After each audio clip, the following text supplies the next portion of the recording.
And we're live. Hi, this is Tasha Sims, And Marc Caron. and you're listening to Conscious Living on Co-op Radio 100.5 FM in Vancouver. The station, of course, on lockdown as everything else is as well, but this show on Zoom is then still going to air live, not live, pre-recorded, and it will air at Wednesday, 6 to 7 p.m. on Co-op Radio 100.5 FM. So today, Teal Swan, a spiritual teacher and author of The Anatomy of Loneliness, has created an oracle deck that Marc and I have been delving into. It helps you uncover the blind spots in your life. Go ahead. What was that? Marc? It's me and my virtual background. I was looking to share the show the cards. Marc's multitasking. And it's got the there we go. Now you can see them. Yes. We speak with Teal about the blind spot deck. We're going to talk about how to tap into it and use it to create a life that you desire. Teal is the author of 6 books, the creator of hundreds of frequency paintings, as well as the Ask Teal YouTube series. In conjunction with her vision of creating a positive world, she has also created Headway Foundation, a nonprofit that enables ideas, goals, and ventures that are aimed at benefiting the world. So welcome to the show, Teal. It's good to be here. Thank you. So this oracle deck, the blind spot, and let's start at the beginning. Most of our listeners are pretty savvy, but for those who don't know what oracle cards are, let's define them and describe how they work. Okay, so an oracle card works the same way that a tarot card works, except for that there's no like basic structure. For a typical tarot deck, there's like a very defined structure for how to draw them, how they work, what the meanings are. An oracle deck is the same type of a divination tool, except for there's not necessarily a structure, and it could be about anything. It basically boils down to that which you don't see. And why does anybody use a tarot deck or use an oracle deck? It's because in the situation, I want more insight, and I want insight that often exists beyond the veil or beyond what I'm seeing. Right. And each oracle deck seems to have a unique way that it's meant to be used. So what was your intention when you created the blind spot cards? This is sort of a funny story. Do you want a funny story? Absolutely. We all need to laugh. We love funny stories. Okay, I was sitting in, I think it was a waiting room for a doctor, an alternative doctor. And in this waiting room, there was a bunch of oracle decks. We just like tons of them. And I was in one of these moods where I was a little bit frustrated, and I was looking through all these different oracle decks and just getting more and more like put off by them, because it seemed like the basic theme was all positivity. All fluffy. And positivity in situations where it really shouldn't be, you know? Like I can see somebody picking up a positive oracle deck, like if it's inspiration for my life, you know? And then every card you turn over is like, abundance is coming to me. But, you know, when somebody's sitting down, I was watching people, by the way, do this. They were sitting down in that place and looking at them, at these decks for insight into their relationships. Now, if you have a marriage that's falling apart and you draw a card that says, you know, my relationship is working out wonderfully, that actually did nothing for you. So I got frustrated. That was the origin of this deck. And I thought, well, people are going to these decks to try to figure out why things aren't working for them and what they can do differently. Why not just directly call it out? Why not create a deck that's for what you're not seeing, like specific? Right. Yeah, no, definitely hardball, and which really appeals to my nature because it feels way more real. Not afraid of work. And I would say for people who really want it gentle and fluffy, your cards, these may not be the cards for you. But if you're down with actually facing, like I've got to tell you, when I pulled my first card, my first hit was no. And then like inside. And then I went, okay, breathe into that. And then I read the meaning, and it was a cool, well, I'll just tell you, I'll share. It was doing harm. And my whole jam is I don't do harm. Like that's my not just presenter. I truly believe that is not my intention.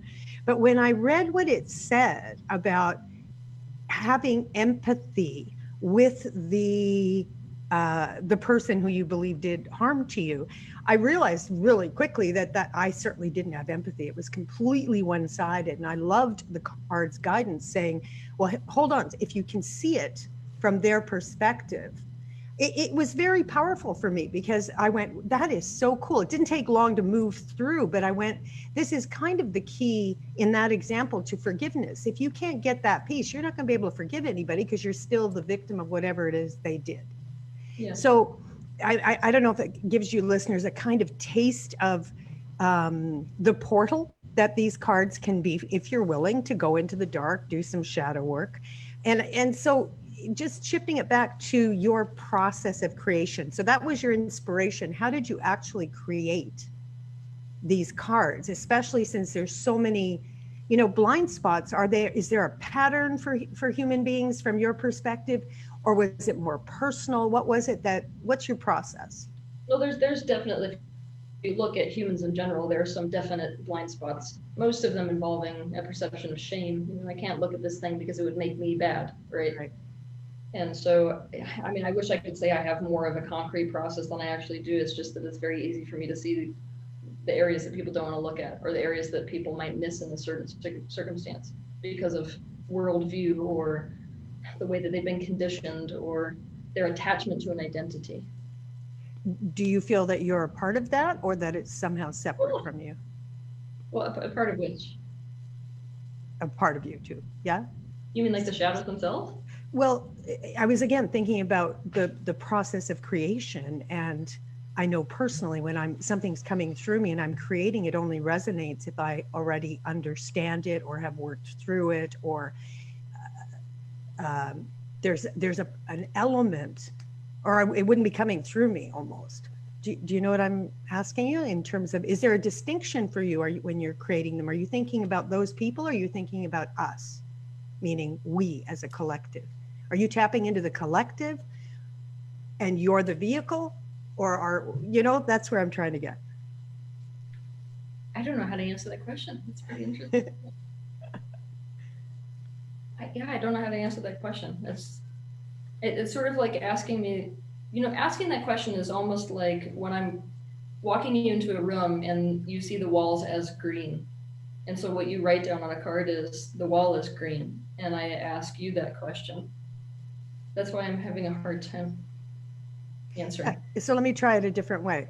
Do you feel all the blind spots in the card are pertinent to all people, including yourself, or is it specific to other people and the experiences they've had?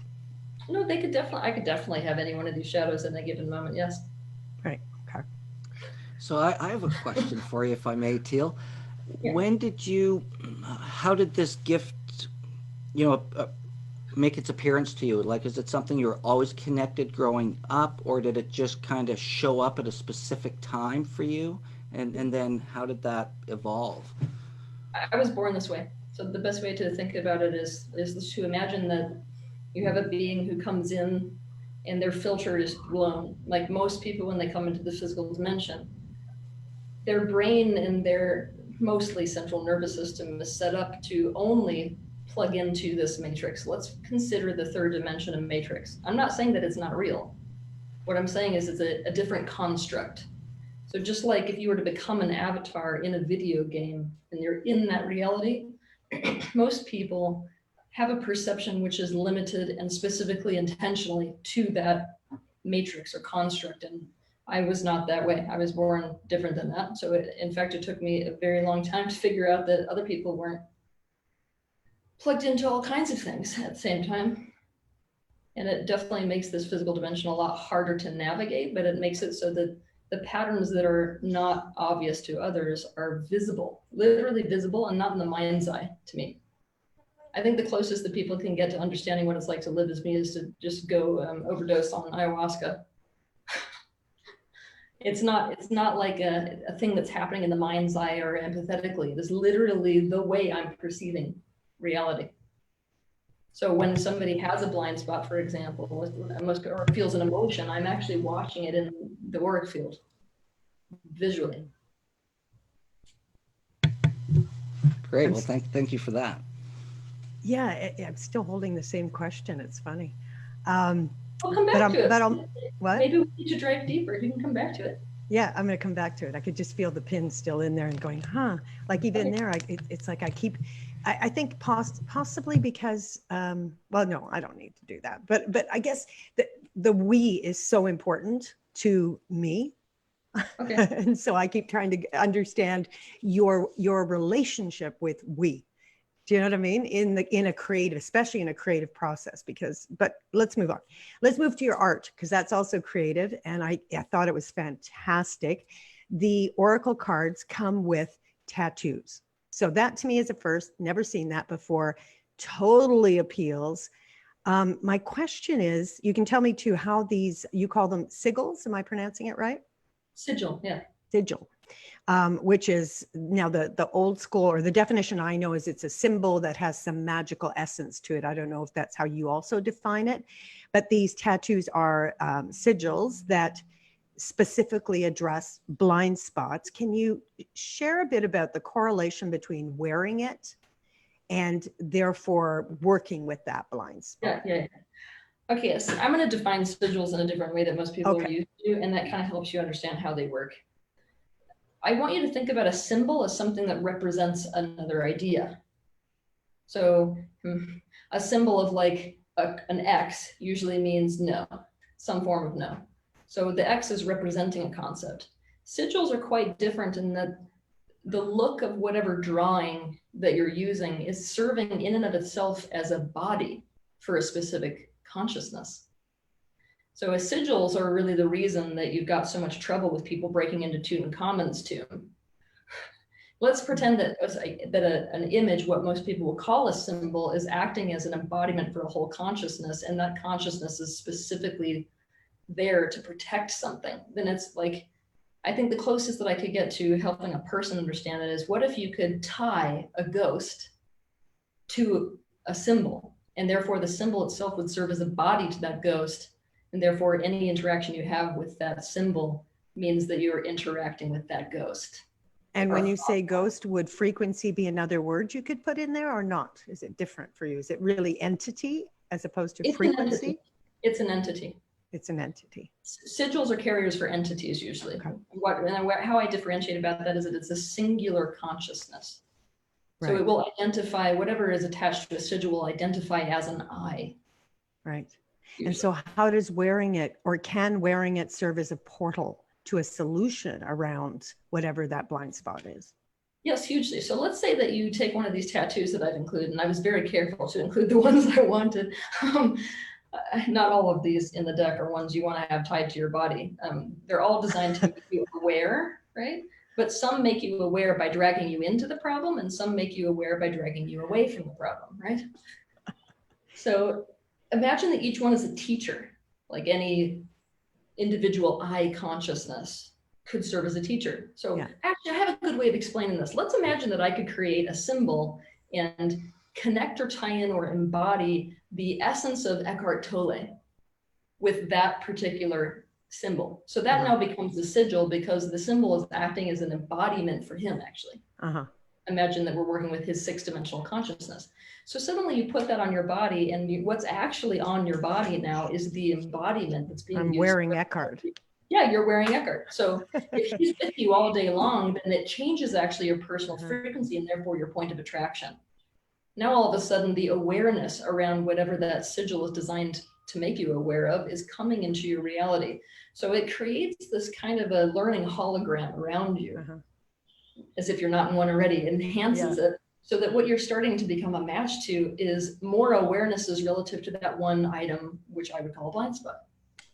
Hey, let's do Marc. I like that. That was clear. Yeah, let's do I wanted to too. Marc, show your arm, and are you okay with Teal?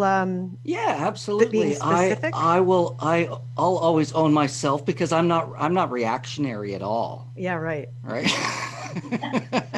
So anyways, I got up this morning, and as I was preparing for today, looking forward to this, opportunity to speak with Teal, I had to, go through the cards again, because they are pretty powerful. And I asked myself, I actually did it with the tattoos, and I shuffled the tattoos. I did the thing, and my question was, what is it I need to learn that I'm going to put on my body that's going to stick with me for a while, that is a lesson that's going to make a difference in my life the most? And so I shuffled the cards, and they don't have the numbers on them, so I had to go through the cards and find them. And oddly enough, out of 72 cards, oddly, it's like the third to the last one. um, but it was reactivity, right? It was about reacting. And so I put it on there, and I love the image too. I thought it was fantastic. So I don't know if Teal has anything to share about that. Um, but yeah, I love it. About you and reactivity? Yeah. Do you It get was, any, Like, in other words, is he going to get more reactive because he's wearing it, or is he going to actually work with what it is that is at the core of his reactivity, he's which going to is be, his blind spot? his blind spot is that he's non-reactive. You see, that the blind spot is he is reactive, and it's not Right. actually possible not to be. Right. exactly. So I'm going to talk to you about the non-reactivity here for a minute, though, because I like this. This is a fun game. Yeah. And for me, what it is when I put it on and what it meant to me was to be top of mind, to not be reactive, to stop reacting and being is what I was thinking.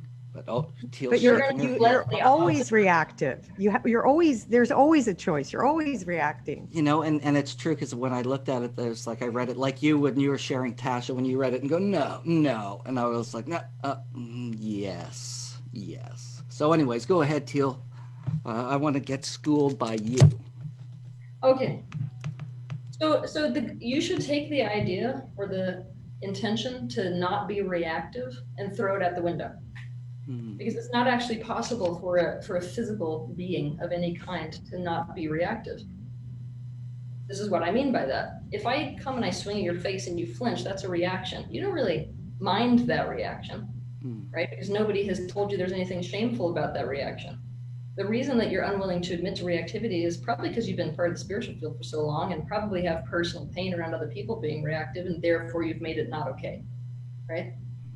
But making it not okay means you try to disown it from your being. So now I'm not going to recognize the fact that it's in me because it makes me a bad person if it's part of me. The problem is, just like the fight or flight response, any of these things, they're embedded in your being.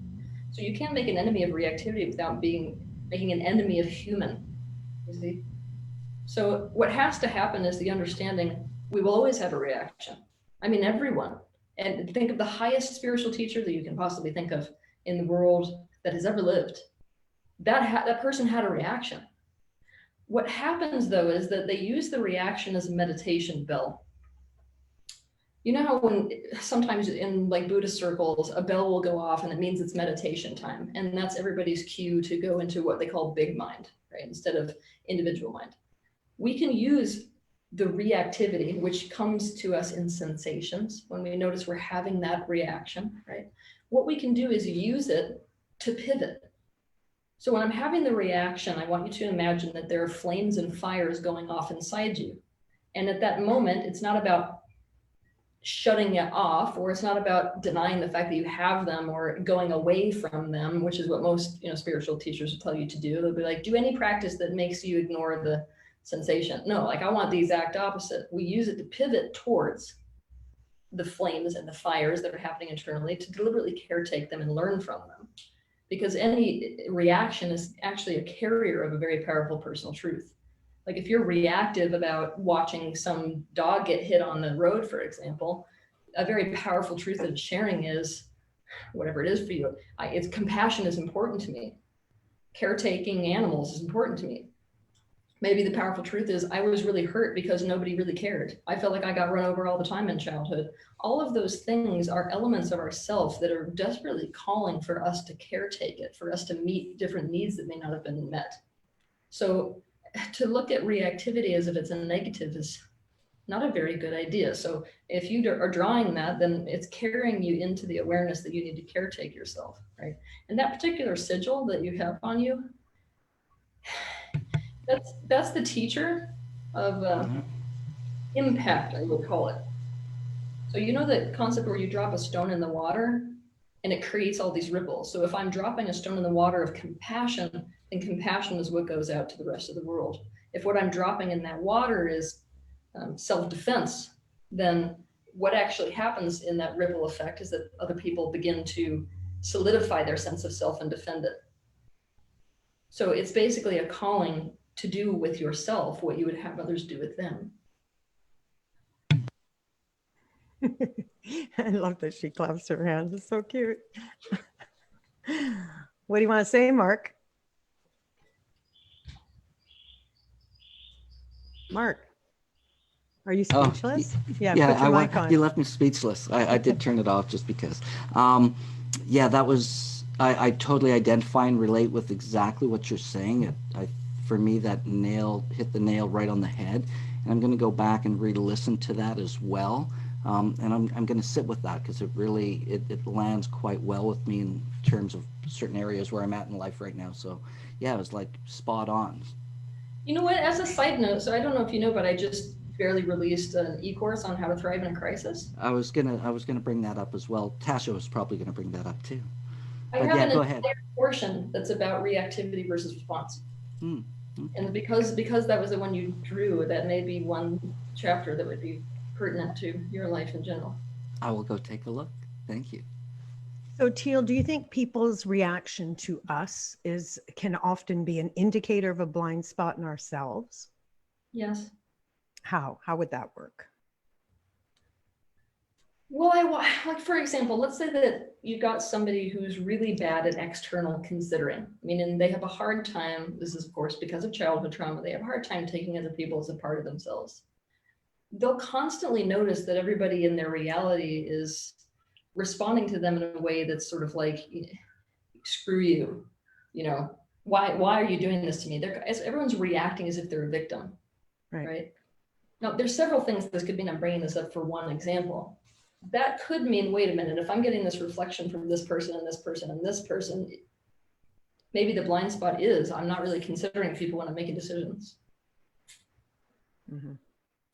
Another way that this shows up often is that when people have early childhood trauma around shame, let's say they were the scapegoat in a family, reactions that you see in others often has to do less actually with something that you are doing and more with the fact that they're acting as a carrier for the trauma that's being reflected externally. So you might be a person who puts yourself consistently into social situations where you're going to be rejected, not necessarily because of anything bad that you're doing, but because of the beliefs that that group holds. I mean, if I watch a typical scapegoat, they're not going to find situations and circumstances that are conducive to them, that are compatible to them. Instead, they're going to enter into incompatible situations and define themselves or differentiate themselves. You know that most people don't react to difference particularly well. Mm-hmm. So any reaction that anyone's having to us is an opportunity for us to notice something we're maybe not conscious of within ourselves.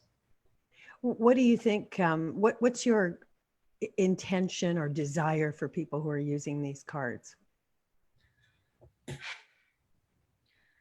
think my main intention is for people to really look at how they might be contributing to a situation. Because what I notice in general is that a lot of people feel like life happens to them. Mm-hmm. You know? And what these cards do the best at is by showing you what you're not seeing, right? Is to show you maybe how you have a hand in the creation of what you're experiencing. And if you know that, then all of a sudden the power's back in your hands as well. So like, let's say, for example, that the card that you draw is, there's nothing really bad happening in the situation that you're in. It's your fear.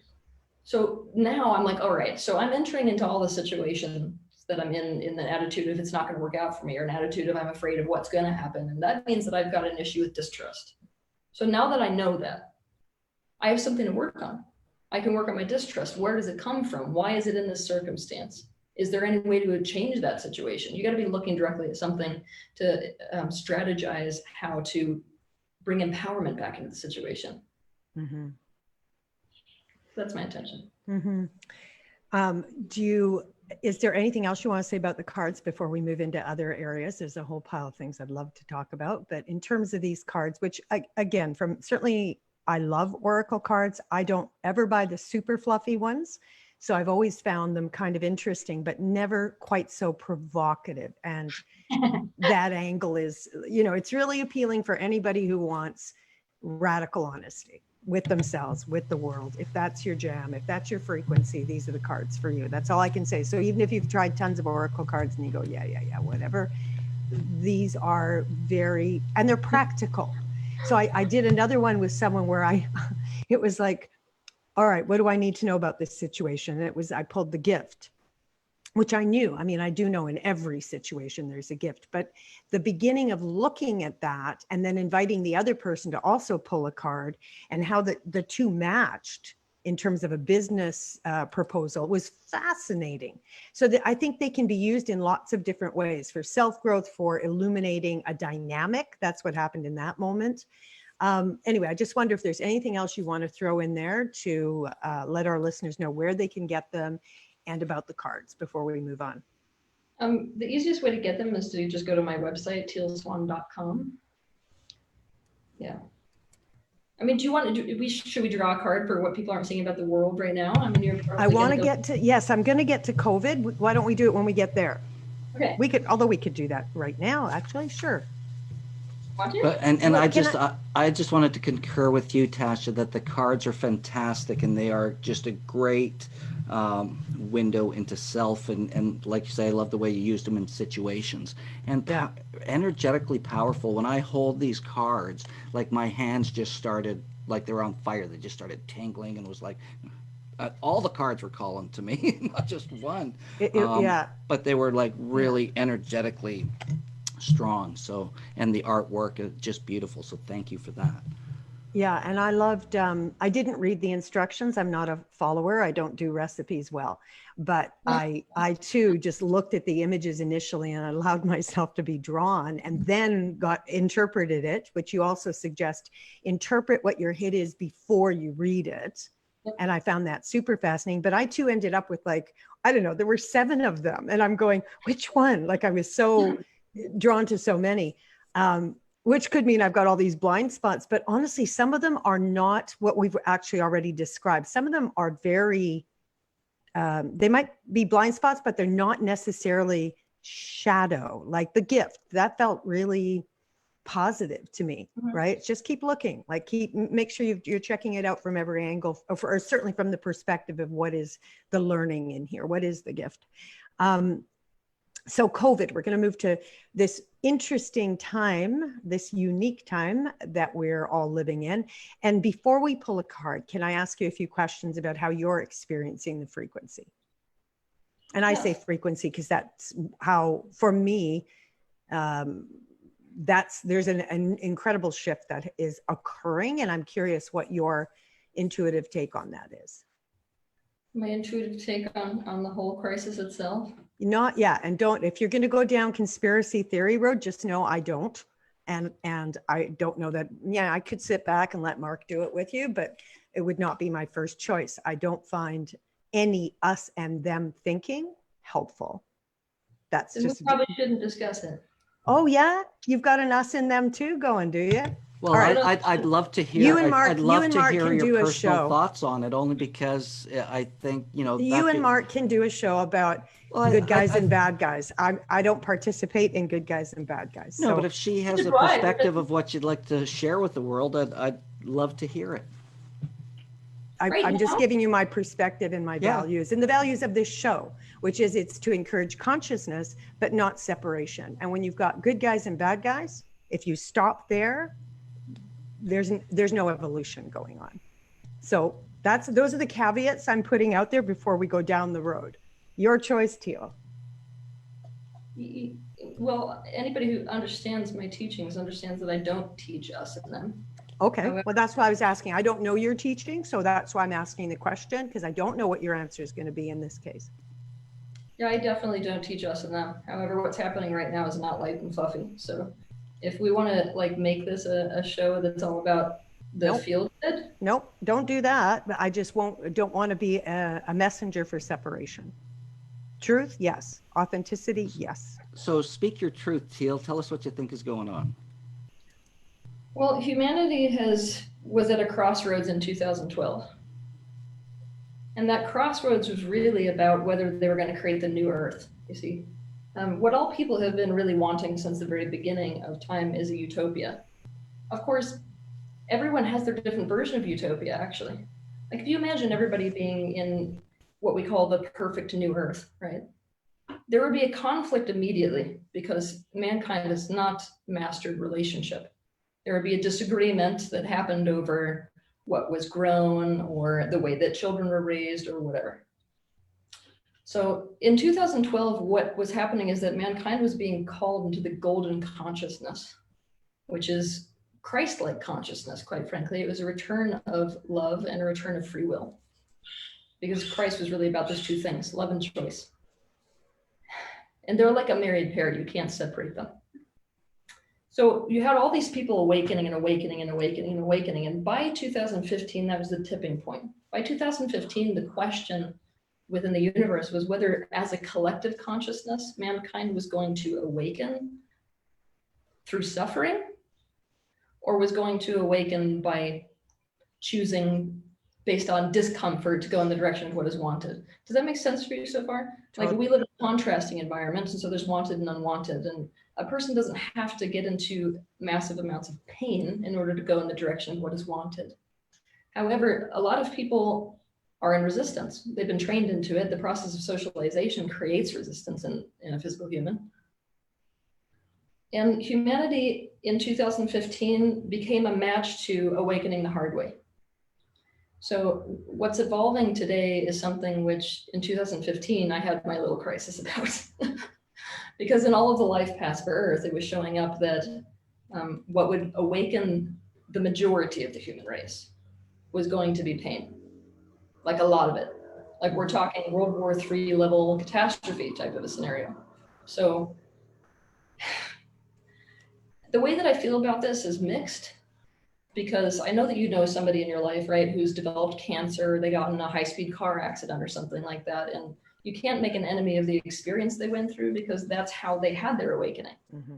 You know, that's when they were laying in the hospital bed and thinking, you know, what is the point of life? Do I want to go back to my 9-to-5 job? Maybe I don't. Maybe my relationship sucks. Maybe I want a new relationship. And that's actually what enables them to move into this new space. So I feel like both are true.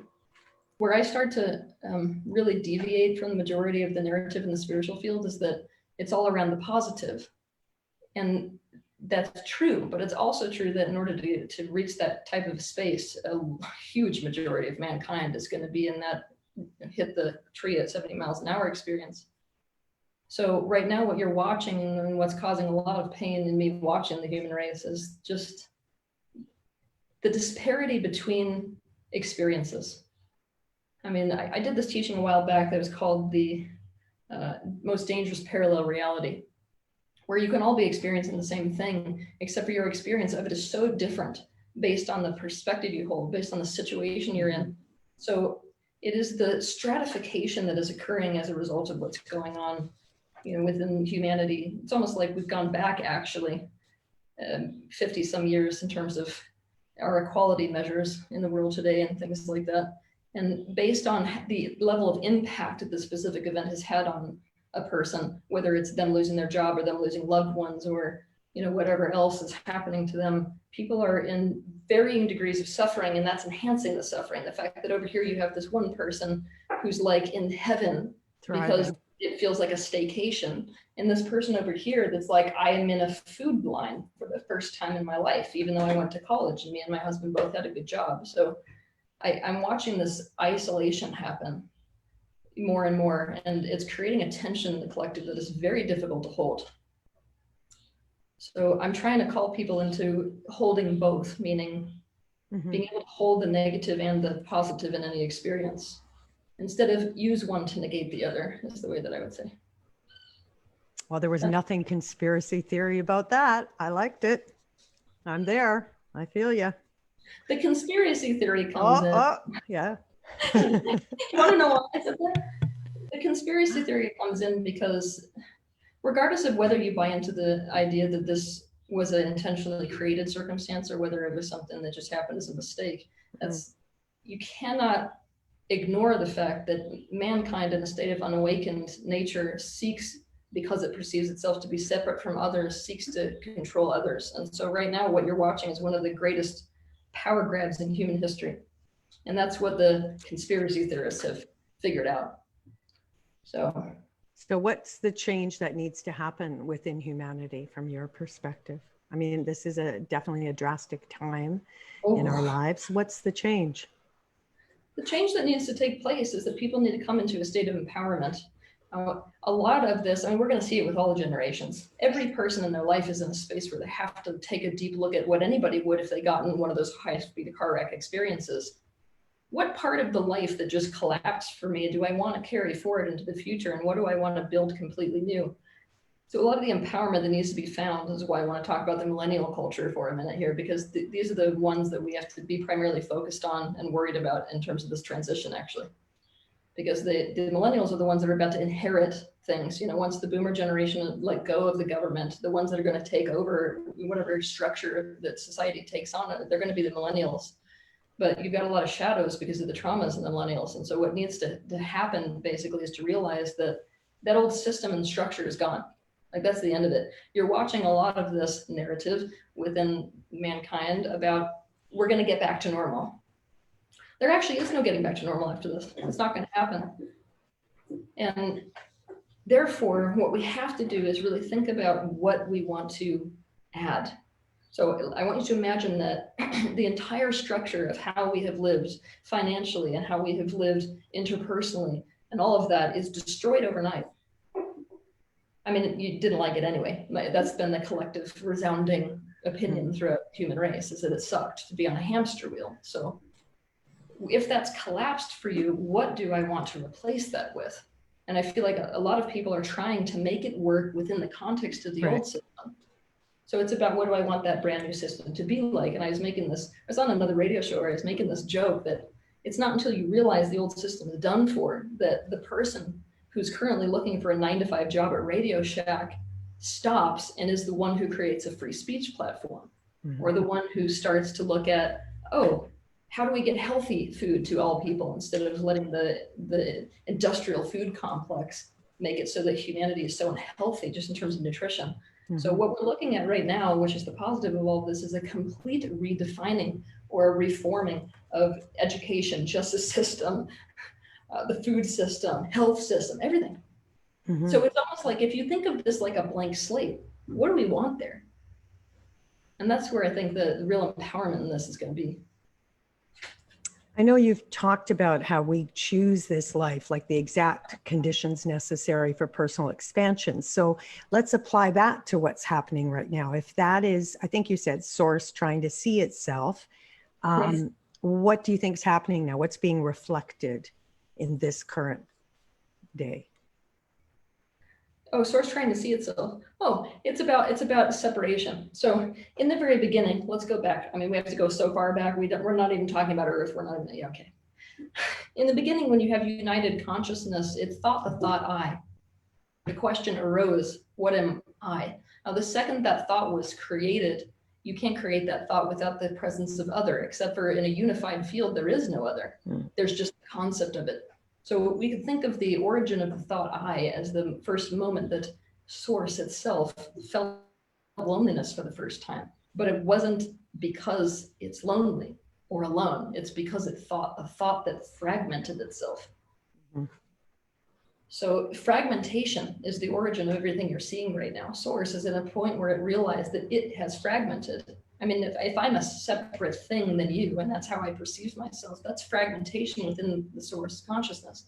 It's interested in reunification, but it can't force that. I mean, you can't force socialism, right? Let's just talk about this on a human level. It's not possible to force socialism. If you force socialism, it's communism. So what has to happen for this unification to occur is that all elements of source itself, all fragments, all humans, all non-humans, have to actually choose back into unification. They have to choose love. See, choice and love, same thing that Jesus was trying to teach, and Buddha and everyone else. So what's being reflected right now is the separation that has occurred and the pain that's a result of that separation within source. And if people see that, they will choose connection again. Right. And could that also, I know I asked you, what do you think has to change? Would it not be that? Like, if everyone was moving toward that kind of reality and understanding, wouldn't that change everything in how we did? Yeah. Human beings are being called to end the zero-sum game. This is a more practical way of understanding what I just explained.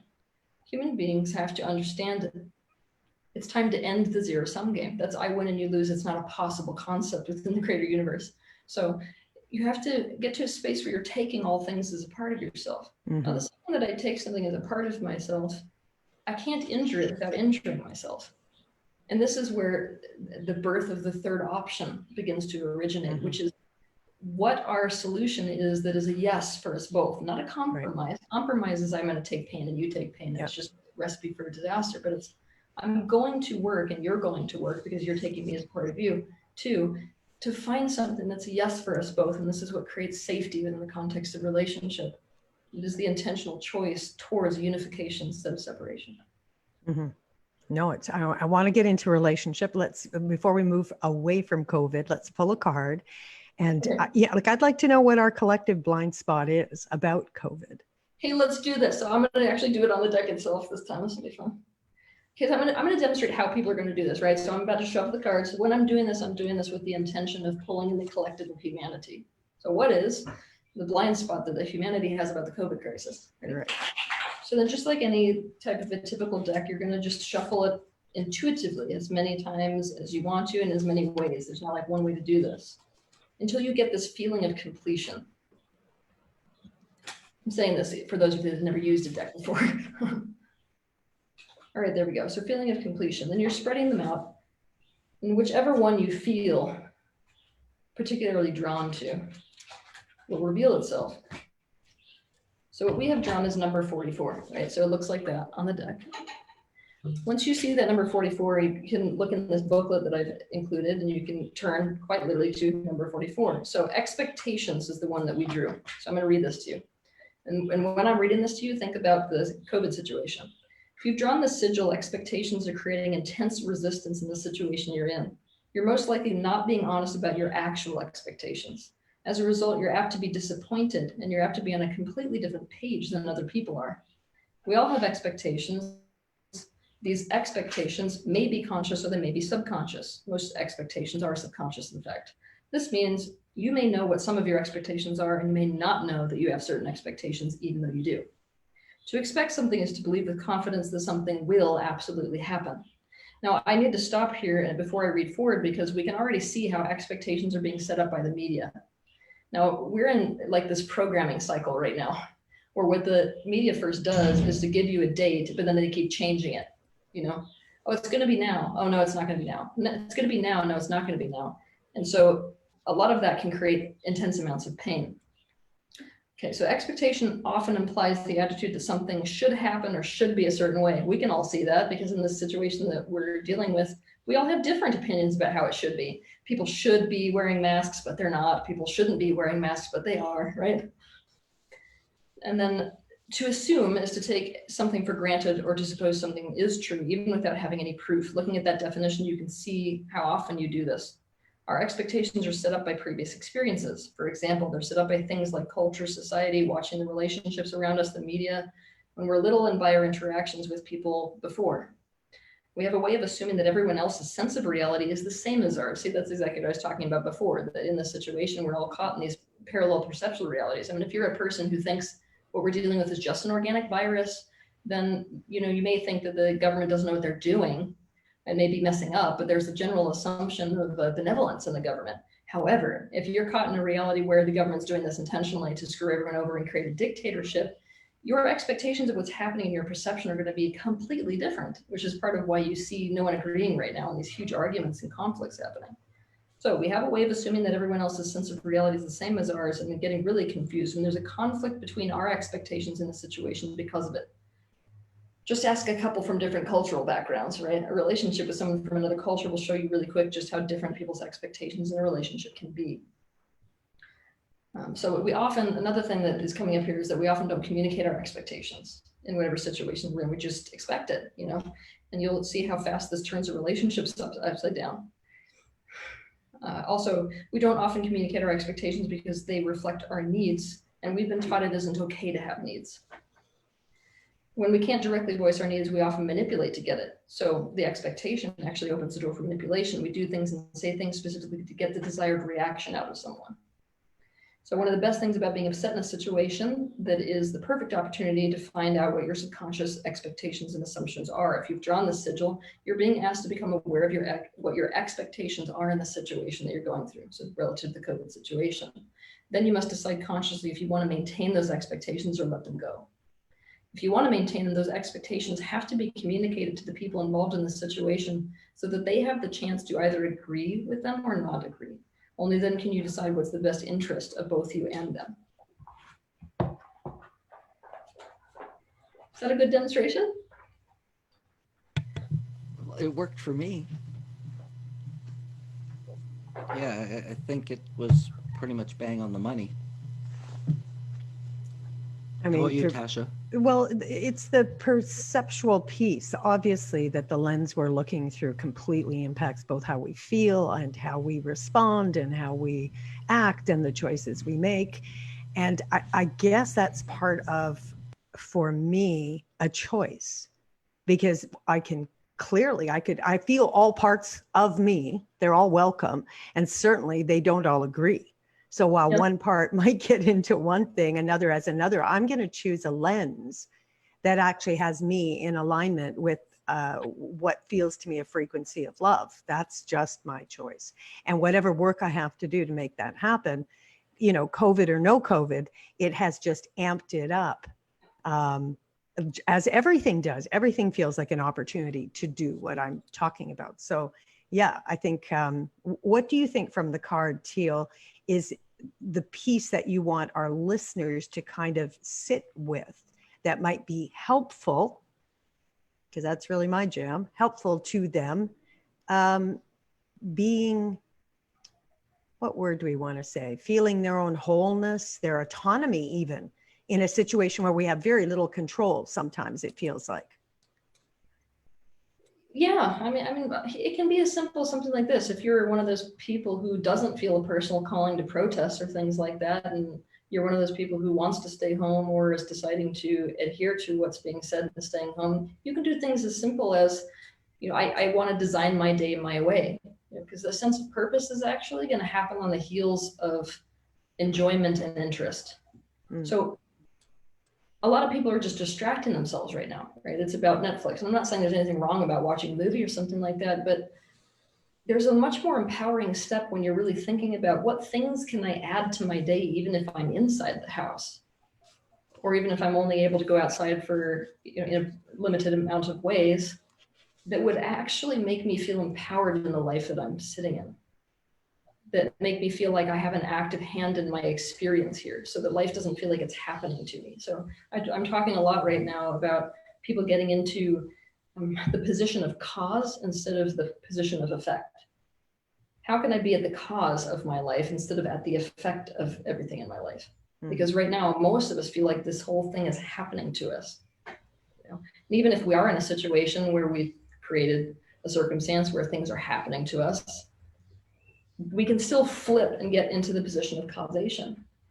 So if I'm like, you know what, I want strawberries today, and I flip into the position of causation, I might be led to put on a mask, go to the store, or shop online, or whatever it is. It's about, you know, like human happiness is a lot about being able to bring about what we're wanting. And even though there may be doors and windows that are closed to us right now, which is why most of us feel controlled in the situation that we're in, it doesn't mean that all doors and windows are closed. And we have the tendency when we're switching to that position of causation to be able to see where those windows and doors will be open, as opposed to just kind of like a bug against a window, you know? What's your favorite tool for bringing about what you want? My favorite tool? More practical steps, to be honest with you. I get a lot more. I mean, I know that a lot of people do visualizations and meditations like that, and I think it's powerful in terms of bringing you into a state of alignment. But I find a lot better results when I am helping somebody to become aware, or myself to become aware of what is wanted powerfully first. A lot of that is about noticing what's unwanted and then using that to pivot. What does that mean that I powerfully want? And then literally just brainstorming proactive steps for how you could learn about getting those things and what actual steps you can take. I mean, it's super practical, you know. rather than out there esoteric. But, No, I get that. And I think it's important to know that, I mean, it's a really good way. A lot of people don't know what they want, but they do know what they don't want. yeah, yeah, And yeah. so to use that as a portal to pivot, as you say, it's a no-brainer because it's obvious what you don't want, right? It's also quite powerful because I notice when we're caught in this, I'm definitely no exception here. When I get myself in a tizzy or I'm upset about something, it's pretty interesting to really consciously look at the elements of whatever I'm upset about in terms of what I'm not liking, and then using that to define, okay, well, not just what is the opposite of this, what is this telling me that I want? And once I figure that out, when I'm looking at it directly, what's quite interesting about that is that it starts to flip where the strategy for how to get it would be completely different than what I would have normally done. Right. So this to me is a perfect segue to relationship, which I know you've got lots to say about, but it really is. It's like, so many things that you were saying around COVID, I'm listening to it going, it's exactly applicable to an intimate relationship, right? Right. Yeah. So maybe give us where do we start? I mean, the whole concept of cause and effect to me is one of the things you earlier, you'd said we need a yes. We need to know there's this third choice and where we both can be 100% authentic in the same container. So now we've got autonomy and we've got connection. You be you, I be me. Here we are in a container. What do you want to, let's start there and just go where you feel like going. I don't know where to go first with that. I feel like the bedrock of a relationship about safety is really about trust, right? Mm-hmm. Now we got to define what trust is. And the definition that I'm going to give you of trust is that you can rely upon someone to capitalize on your best interest. And this is really not a place that most people are in their relationships. Most of us are not in childhood experiences, quite frankly, where we can have trust in our caregivers because they're not really considering the kid, And this it's evolving a little bit right now, but if you look back through history, the mentality that the majority of adults have had around children is that, it's basically my way or the highway. So it's not like the child's best interests are really taken in by the parent. Instead, it's a projection of what the child's best interest should be. And that's not always accurate. I mean, most parents don't know enough about their kid, quite honestly, to make that decision. I know that's a little bit of a confrontational viewpoint, but most parents have not learned enough about the kid or children in general to understand the way that things are being perceived. So for example, let's say that you've got a mom with a new baby on the way and you've got a little toddler, right? Mom doesn't usually know enough about that toddler to realize that the toddler experiences her as a primary partner. So when she brings that little baby home, not having prepared the kid for anything but a playmate, what she's not really getting is that the kid is going to perceive itself as being completely replaced. It would be no different than if I walked through the door as your husband or wife, right? And I said, I've met someone else and it's a brand new relationship and I'm pretty excited about it. And quite frankly, they need more time with me. So I'm going to be spending a little bit more time with them. And it might be a little bit different, but you're going to grow to love them and they're staying no matter whether you like it or not.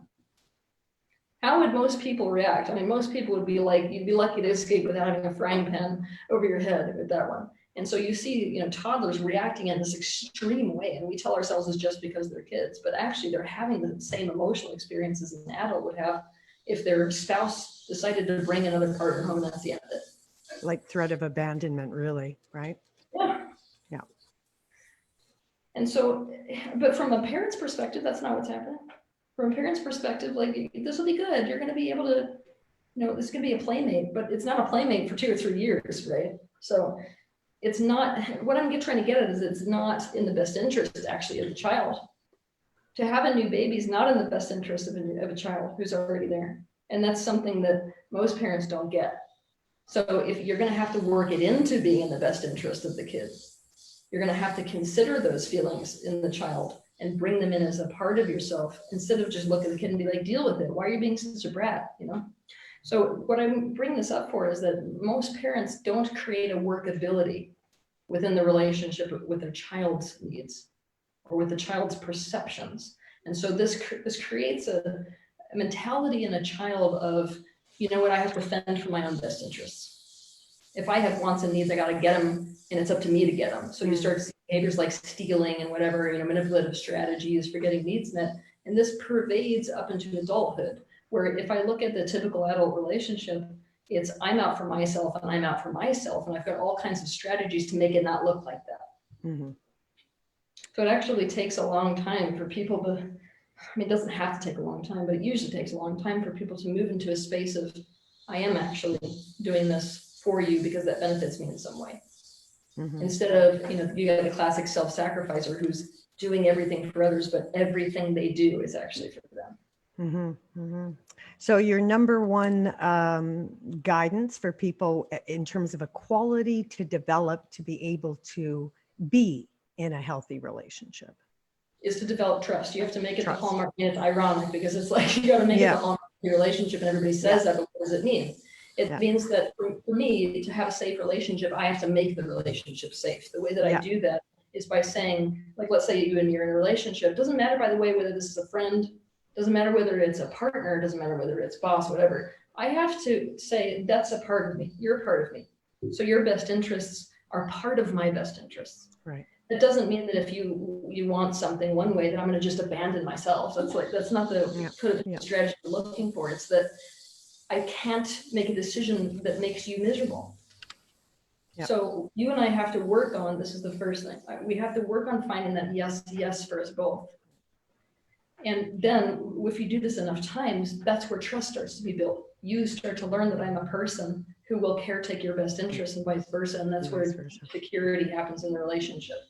And part of that's about rupture too. I mean, it's not like in a great relationship, you're never going to get rupture. You are.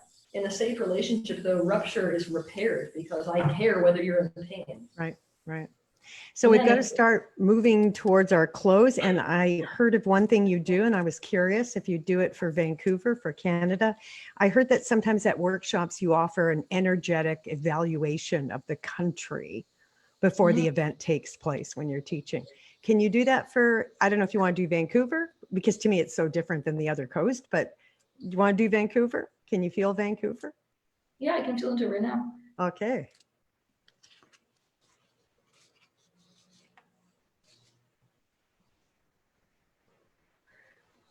It was pretty interesting because the vibe around Vancouver right now has changed. But if you guys are interested in what it used to be, I did a whole blog on Vancouver where I did an energetic diagnosis. But actually what's taken over that today is relative to the situation at hand, and it's around fear around health, actually, is the biggest deal right now in Vancouver. It's pretty interesting. Yeah, so the dominant focus that people of Vancouver have to take on is, what is health to me? And what is health to me is very different than how do I stay safe, Health is more, if you're looking at health and how to maintain or create a state of health, it's more about how to nourish yourself and what to add than what to prevent, if that makes sense. So if people are listening to this, it should be about, like, what does health mean for me in terms of what do I add to my life in order to nourish myself into that state of health? Is it sleep? Is it these foods? Is it these people in my life? Is it taking in this material through my perceptual senses? That's what I would say. Right. Well, thank you for joining us. You've been listening to Conscious Living on Co-op Radio 100.5 FM in Vancouver, in good old Vancouver. And thanks, Teal. I'm Tasha That was Sims. great. And I'm Marc Caron. Thank you so much, Teal. That was fantastic. Thank you. Great. See you again.